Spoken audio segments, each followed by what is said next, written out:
మరి నరునికి ఉన్నది ఒక నాలిక, నానా తీర్లు మాట్లాడుకుంటారు. మరి తాగితేనేమో తాగబోతోడంటారు, తాగపోతేనేమో పీసినారోడంటారు.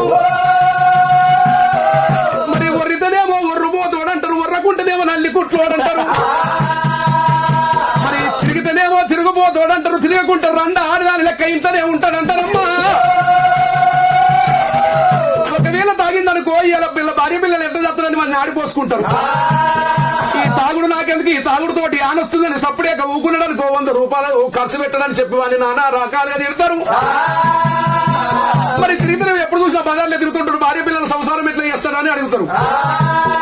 ఒకవేళ నేను ఎవరితోటి తిరుగుడేందుకు నా పని నేనే చేసుకుంటే అటు ఆడదాని లెక్క ఇంట్లో ఉంటాడు, పోతే బాయికాన్నే ఉంటాడు, 10 మందికి రాడు, 5 రూపాయలు పెట్టి రోడ్డు మీద వచ్చి ఆదాగాడు అంటారు. మరి అటువంటి ఒర్రుబోతు అయితే పంచాయతీ కాడికి పోయినకు పడా 4 మాటలు వదిలిపెడతాడు. దీని మీద మన్నమయ్యా చిన్నగా పంచాయతీ పెద్దగా అయ్యాసిండు, వీరి వల్ల పెద్దగా ఇంత పంచాయతీ అన్ని ఆడిపోసుకుంటారు. ఇక ఎవరితోటి నాకెందుకని చెప్పి నల్లికుంటాడైతే సప్పుడే కూర్చుంటాడు. 100 రూపాయలు ఇచ్చిన రానుబోలు కిరాయి పెట్టిన